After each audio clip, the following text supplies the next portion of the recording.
Hello and welcome to City Trekker. My name's Adam, and today we've got a special interview with Philip de LOS Reyes of Remote Equipment. This is the second part of the interview that we did with Phil. So if you've not seen the first part yet, provide a link down below, you can check that out. So Phil's gonna share with us about the process of making a bag and the challenges of COVID and how that's affected the Alpha 31 version 2 and how the Charlie 25 just keeps growing on people. I apologize for the audio on the interview. We tried to use the lavalier microphone, but that audio didn't work, so we had to use the audio from the camera without the microphone. I hope you enjoy this interview, and if you do, please click the like button down below and subscribe to the channel to check out all of our future reviews. Thanks.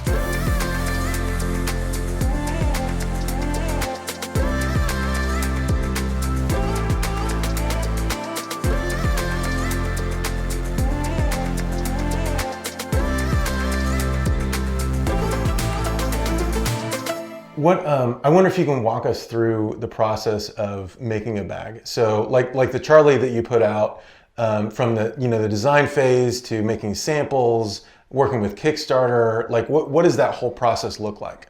So it's a long road. I mean, yeah. Before you approach a marketing platform or even anything like that, you need to design something that is special, and you need to have a really solid plan to manufacture it. So designing something that no one wants to or can manufacture is kind of a waste of everyone's time. Mm-hmm. So not everyone is this way.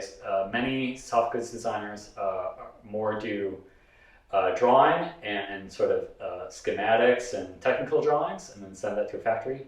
I really am passionate about the hands-on aspect of it, and I want to develop as much of that in-house, and that's why we probably say on a lot of labels, sort of designed and developed. It's not just like an idea or a picture. These things were sewn time and again in-house until they were right, and that also gives us the opportunity to sort of hand them out to friends and family and get some really candid feedback of like Phil, I just don't get why you did this. What were you after here? And work through what's failing on design and then quickly revise. So the way it happens here is that, everything starts with an idea or a piece of paper, quickly feeds into a 3D model, and these bags are not always, but mostly 3D modeled, and that is a way to get like a digital master of the bag. And then what I can do is actually disassemble that and flatten it out digitally, and then output patterns. And those paper patterns then literally get smacked on top of some fabric, chopped out. The fabric gets put together into a bag. You find everything that is sort of working and not working, and that could be about maybe you're designing something, you're like, wow, I designed something that I can't even sew.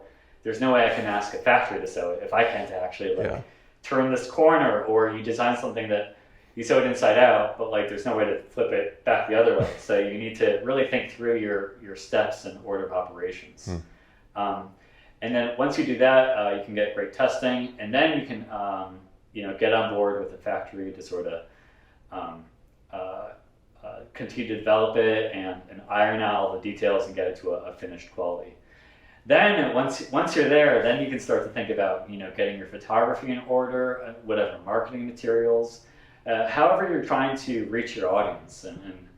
And once you can do that, I mean, that's the most sort of, it's changing so quickly how we reach audiences and what our audiences are, that like what might have worked for a campaign 5 years ago might be less successful now. And finding ways, whether it's like grassroots or doing events or newsletters or a YouTube channel, like anything to discover and connect with people, to gather that audience and get the excitement you need. And then it's about manufacturing it and getting it out there. And so, you're only as good as your audience. Every brand person has said at some point, oh, what's the secret to your company? It's like your customer. They're the ones that are getting you where you are. Yeah. So that's something that I think about a lot. Is like we're just trying to make we don't always listen to every granular detail that our customer wants us to ask of our bag, but we want to make something that they tell a story that really energizes and connects with our audience, and that I think most of the time we're pretty successful. Yeah. But it's a long road. So this whole road takes about at least, I'd say, a year and a half from idea to being in someone else's hands. And often it can be a little bit longer, depending on, not everything goes to plan. Right. So like COVID. like COVID. Like how has that affected what you did with the Charlie and what you're working on now? So yeah, it's been challenging for everyone in the industry to an extreme degree. The Charlie, we're really excited, and I'm so proud that is now out and getting a positive reception, and so many people are putting it to test every day. But the Kickstarter was delayed for that. That was originally going to happen in the spring of 2020. And COVID happened, and it wasn't the right environment for us. We couldn't even shoot the Kickstarter video because we couldn't get people into one room because of all the guidelines. And so we just had to take a deep breath and wait. And we were happy to be able to do it in July of last year.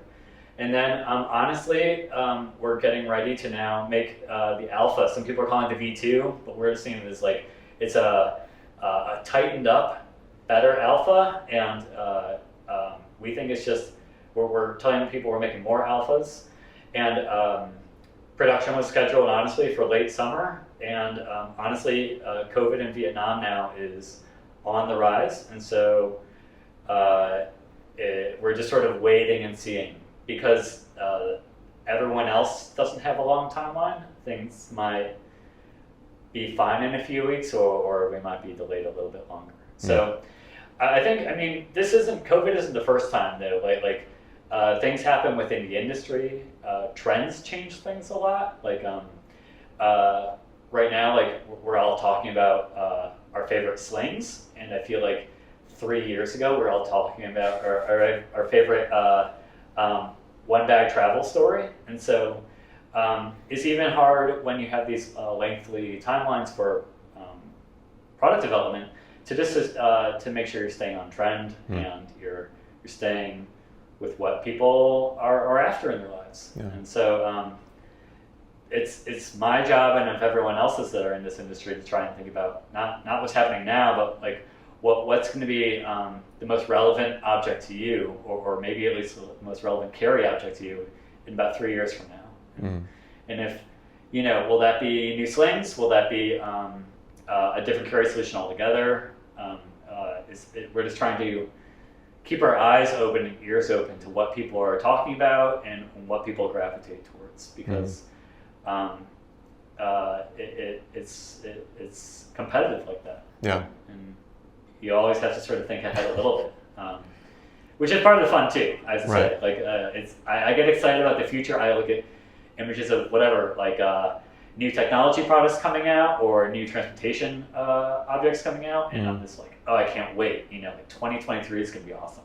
And so, and the same goes for bags. Like, and I get to participate in that and try and imagine what that will be. Yeah. So it's challenging, but a lot of fun. Yeah. Yeah. And I think most customers are understanding the challenges of COVID and how that's delaying some production. Yeah. But we're struggling to be patient at the same time, Oh my God, yeah. I mean, even, I don't know if any of you have even tried just sending a package to a friend or even if it's international, it's rough. Just I've shipped some international stuff that has taken 2 months to get to somebody. Yeah, just crazy. So I meant thank you everyone that has ordered a bag and gotten it on time, or been understanding when it's slightly outside the time frame that our carriers quote. But even we've given up on doing USPS for international because you'll get it, but it might be 2 months. It's just way outside what's a reasonable expectation. Right. And so it's been challenging on that. It's been challenging. I've heard colleagues that are also in the industry. They have containers of bags or other goods that are sending off the port of LA for 2 months instead of getting into the facility and into their hands. Yeah. And so things are just going really slow, and it's just chaotic. Like everything has been upset. Everyone like all of a sudden needs a bike or an exercise bike this year, or a treadmill, and we're ordering everything online, and it's throwing us all off. Everyone, the supply and demand is not what is expected. Yeah. So it's been rough, and it's gonna be, I think, an extended period of time as we all change again, and then the industry matches again to then recalibrate. Yeah. But I mean, running your own business there's always something. After COVID, there'll be a new challenge, and that's part of running your own business, or even just making and selling goods, is that you have to be flexible and open-minded to doing things that weren't on your radar a year ago. So, and that's, I mean, being nimble is important. It's important in life, right? I mean, you can't be set in your ways. Yeah.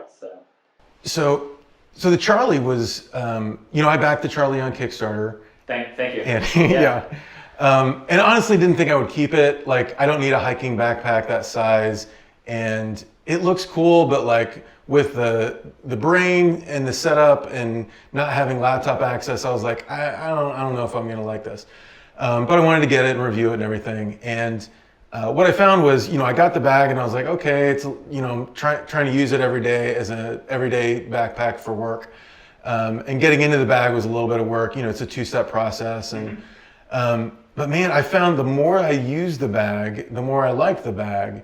And the more it wasn't such a big deal to get into the bag. And it wasn't a big deal not having laptop access, because I was grabbing other stuff out of my bag anyway when I was getting my laptop, my planning journal and that kind of stuff. And so I haven't been able to sell it because I like it so much, Yeah. And you shared at lunch that you've had a few experiences like that where, customers have gotten your product and, kind of a slow response, and then after a few weeks, they start to really enjoy the product even more. Yeah, I mean, I feel like, what I love is making a little bit unconventional product. And I really, with anything we do, I feel like it has to have a reason for being. And so I don't want to say like, oh, we see a competitor, we're just gonna, dress it up a little bit and do our version. We really want to say like, okay, like, what would, rucksacks have been around, given that, our roll tufts have been around, of course. But like, what would be kind of our own story to bring to this? And when that happens, at least in the history, our past history, that they're a little bit less conventional and they're a little bit quirky. And I think that's a really positive thing. But it takes some people a little time to adjust and make sure that all those quirks are positive things that serve them. And so you're right, like for the Charlie, it's almost like an unboxing process to me. It's sort of like, some people really appreciate that it's like you flip open the brain and then you pull open the cinch top, and then if you need more access, you can open the front of the bag. But like every one of those things has a trade-off. So it's more steps, but then you also have this like amazing ability to like, expand upward, right? Like if you could like shove an extra 2 jackets in the top of that. Like you're hiking with your girlfriend and you need to shove it's hot out now. The sun came out. Like shove all your stuff in there. The brain can just move up. That can still compress your load, and it can really do its job really well. And we try our best to communicate that with all the the storytelling and photography. But I think it's not really until enough people get in their hands and sort of an early adopter group of people that then other people can kind of look to them and say like, well, if it matches their needs, that actually kind of mirrors my own life, and like that, then this might be a good solution for my EDC, for example. And so that's something we saw with the Alpha, which granted we were also like a brand new company, and you're always gonna take time to build that reputation. But like the Charlie, I think as more people get it, and like the org kits, working with the bag, it's a little bit of a less conventional situation, but I also feel like it, once people sort of work through it a little bit, they're like, oh, this is kind of a new experience, but I'm kind of digging it, and it's kind of working for me. Yeah. And I think that's okay. I think we don't want to just make the easiest to digest thing for you. We want to make something that's kind of a new experience for you. And that's, I think, one reason new brands can exist and to carve out their space in this world. And I don't think there's much of a business case for us to make versions that are just sort of copycatting or closely iterating on bags that are already out there. Yeah, I mean, most of your bags are pretty unique. And, I think of the org kits, which are really unlike anything else on the market. And people love the org kits, like geeking out about the org kits. Yeah, I mean, so much, you can look back at history, and I'm not going to take credit for it. Like, you can look back to 1970s, alpinist rucksacks, and there are versions that have either patch pockets on the outside or maybe even removable bags of some shape. But really building these into its own travel kit and how those can work in multiple ways with the bag, I think is really special. And the fact that there's daisy chain on both sides of those, so they can switch sides of the bag, and even when they're on the bag, you can even lash more things to the bags. I think the daisy chain has really given people, customers, the imagination then to say like, oh, well, I can actually mod this in interesting ways to use it in a different bag. People have modified them to be slings, and I think it's really like a platform or a chassis that can be really like used in a lot of different ways. And so I'm really glad that that's like turning into this gateway product for a lot of people, that they're like, oh, like maybe, down the line they'll think about a bag, but like they're just eager to try out these kits because there's been so much positive statements online around like whether you're like a videographer or photographer or just someone that like is traveling and needs one that, like a dedicated DOP kit. I love, like, we just wanted to give like for the folks out there that are always saying like, a few more pockets on this bag, we wanted the Charlie on its own to be like, hey, this is a solid offering. It's got really good, smart organization inside and out. It's got a lot of pockets that won't crush things. It has, I think, a good hierarchy of organization where you have like your main load, slightly smaller pockets, even smaller pockets, and then like tiny pockets. So there's like every level for every size item. But then to address people that are like, hey, I need a toolbox. I need a fabric toolbox that I can throw everything from my trip into. And it's like, okay, well then the org kits are gonna like just make this thing even better, and they're gonna make like this thing fully optimized for stuffing every earplug, every headphone, every whatever first aid need you might have, like into this object. And so really just making sure you're getting the most out of that bag in any situation was the goal. And so hopefully people are coming around to sort of being like a Swiss Army knife where you can open it up and use a lot of different ways, or you can like kind of close it down and use it in its most simplest form.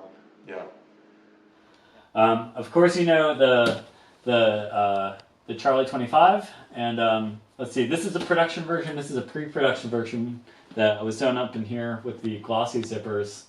And sometimes like the webbing, we couldn't source the final webbing. We got to use what we can source in the US. So it's a little bit of a coarser webbing.